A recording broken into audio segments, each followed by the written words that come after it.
Hello students, welcome to La Excellence. Welcome to Current Affairs for Beginners program. First, let us see the answers for yesterday's questions. The first question is with regard to Commission on Agricultural Costs and Prices. With regard to this, the first statement says it is a statutory body under Ministry of Agriculture. That statement is correct. The second statement says the recommendations of CACP are mandatory on the CCEA, Cabinet Committee on Economic Affairs, to accept. This statement is incorrect because it is not mandatory. So answer is only one. The second question is generalized system of preferences is part of which of the following institutions? The answer is WTO, World Trade Organization. Under this particular organization, we have common but differentiated responsibilities. Under these principles, each of the countries, developing countries, developed countries, least developed countries, these countries have different time periods to reduce their tariffs. This is one such mechanism. So answer is WTO. The first issue is with regard to Master of Roaster. Recently, Supreme Court has given its judgment saying Chief Justice of India is the Master of Roaster. It is not the Collegium of Judges. That was the judgment. Here we should know what is the preceding incident that happened before this judgment. We know that 4 judges, they came out and they publicly criticized Chief Justice of India for being biased in assigning the cases by using his administrative powers, that is Master of Roaster. Then appeal went to Supreme Court. Supreme Court in its recent judgment says assigning cases by a group of judges, that is collegium, is not practical because this has to be done on day-to-day basis. On day-to-day basis, for these judges to meet and decide on a particular thing, there won't be such time to decide upon all these things. That's why CJI should have this power alone to him. Plus, it's not that CJI allocate cases randomly. He allocates cases based on the specialization of the judge and based on the tenure of the person in the office. So based on all these considerations, he has to assign the cases. And here we should remember one thing. CJI is equal among the judges, but he acts as head of them, head or leader of the judges, Supreme Court judges. And to maintain that authority, he need to be given some specialized administrative powers, and Master of Roaster is one such. But can that be used arbitrarily? No. There is a moral sanction through which he has to act in a transparent way, in an unbiased way, to be proven as a leader among the judges of Supreme Court. That we should keep in mind. But the judgment says it's not the collegium, it's the Chief Justice of India alone who assigned the cases to the benches. Next article is with regard to e-visa scheme. What is a visa? Every country, let's take this one country, every country has this political document, political right, political recognition known as citizenship. Under this, a member of a country is recognized as a citizen. So likewise, every country has its own citizens. And if this citizen of a country A wants to go and live or reside in a particular country for a temporary period, he needs certain kind of permit. That permit is called visa. Visa is a temporary permit to live in a particular country. So this visa need to be granted by this country, by country B, through its consulates in country A or some other mechanism. So, for what is the traditional way of applying for this visa? This person from A goes to this office, applies for it. This country and its representatives have to approve it. Then he gets the visa, he travels, and etc. This entire thing follows. But it takes lot of time. So to reduce this time gap, we have introduced e-visa. It means the citizen of this country, he or she just enrolls in a particular online platform. When that person enters into this territory, in the airport itself, they issue e-visa. Then this person can travel and stay for that particular time for which the visa is granted. This is e-visa. What are the advantages of it? So the footfall of the tourists, medical tourists or business deals, business visits can be increased using this particular kind of visas. The next issue is with regard to extended Gram Swaraj Abhiyan. What is Gram Swaraj Abhiyan? Gram Swaraj Abhiyan is a program that was started on April 14th in commemoration of Ambedkar's Jayanti. Here we have to see what are the objectives of this program and why do we extended it, what are the different programs involved in it, what is the recent issue, etc. Gram Swaraj Abhiyan is intended to provide for two objectives: convergence between different schemes among different ministries and saturation of enrollment in seven defined programs under Gram Swaraj Abhiyan. These programs include Ujjwala, Pradhan Mantri Ujjwala Yojana, Ujjwala scheme, LED bulb scheme, Saubhagya scheme, Pradhan Mantri Suraksha Bhima Yojana, Pradhan Mantri Jeevan Jyoti Bima Yojana, Pradhan Mantri Jan Dhan Bima Yojana, and Mission Indradhanush. In all these seven programs, in the rural areas of the selected districts of 117, in these districts, the government is intended to bring in saturation, means 100% enrollment. 100% enrollment in all these programs: Ujjwala scheme, LPG connections, Ujjwala, LED bulbs, Saubhagya scheme, electrification in rural areas. These two are insurance schemes. Jan Dhan Bima Yojana, this is bank accounts opening. In Indradhanush, this is vaccination scheme. So in all these things we want to achieve saturation. Now what is this extended Gram Swaraj Yojana? This Gram Swaraj Yojana was intended to implement it from 14th April to 5th May.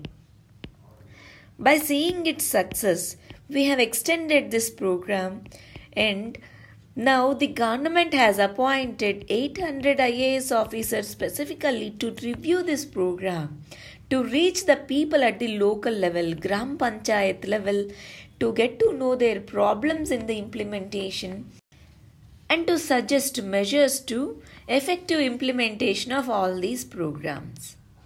Now, what is the issue here? This all we study with respect to prelims. What is the issue with regard to mains?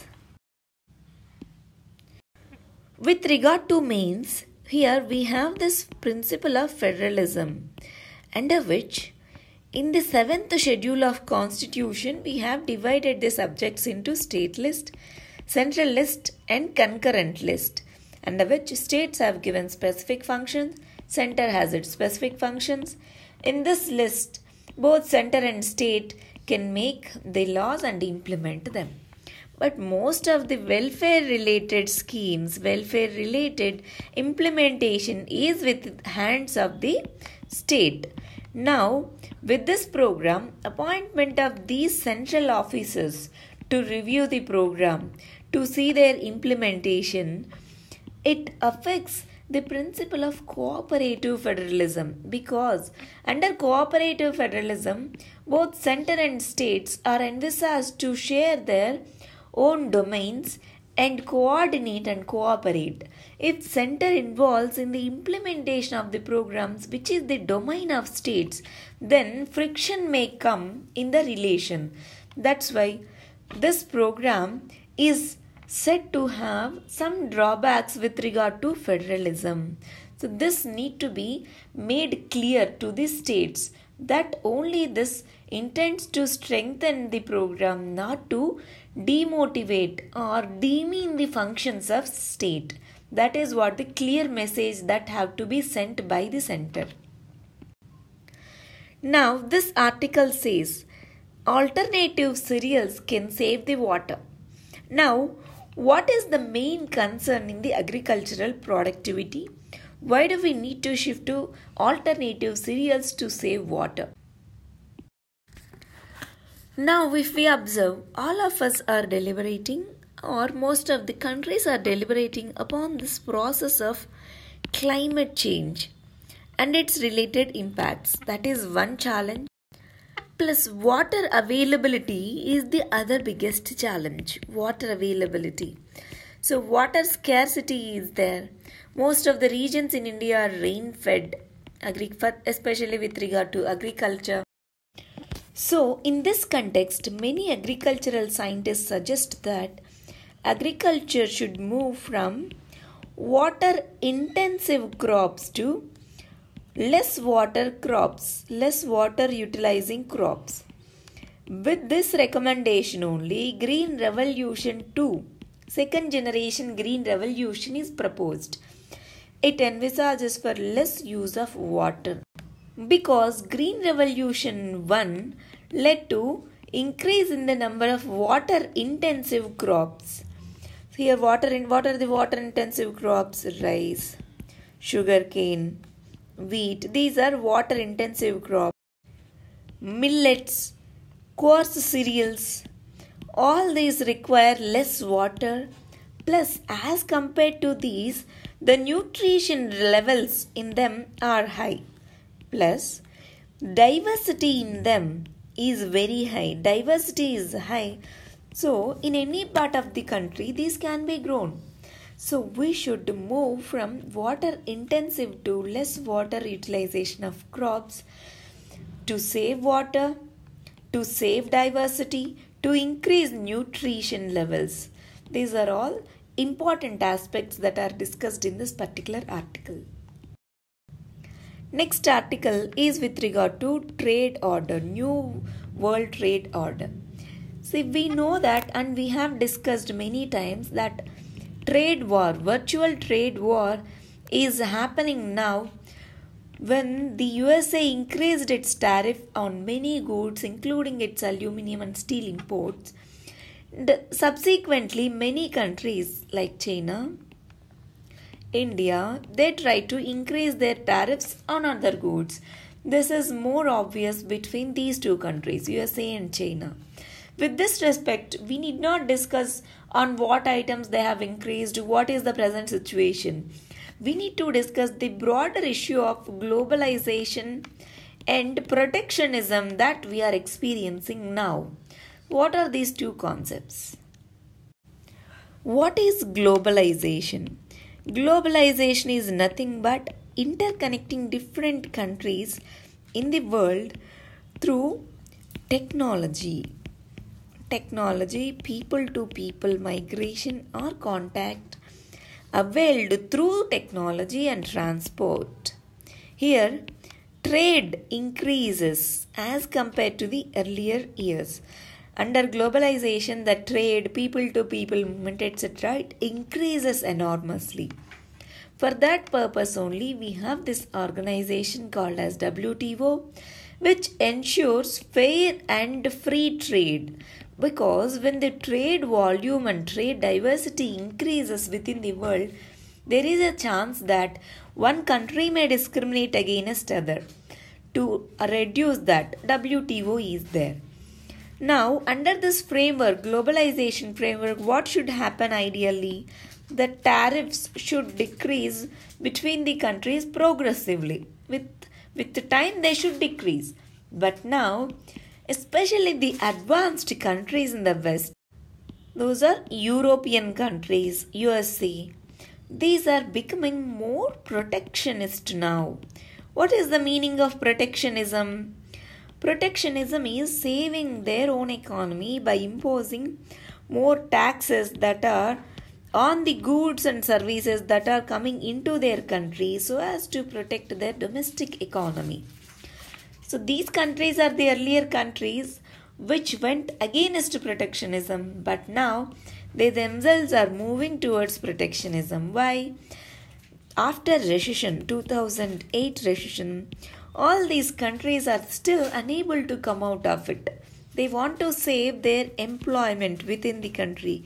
They want to save their economic situation that is prevailing within their country. If they import more from outside, their domestic production may not increase.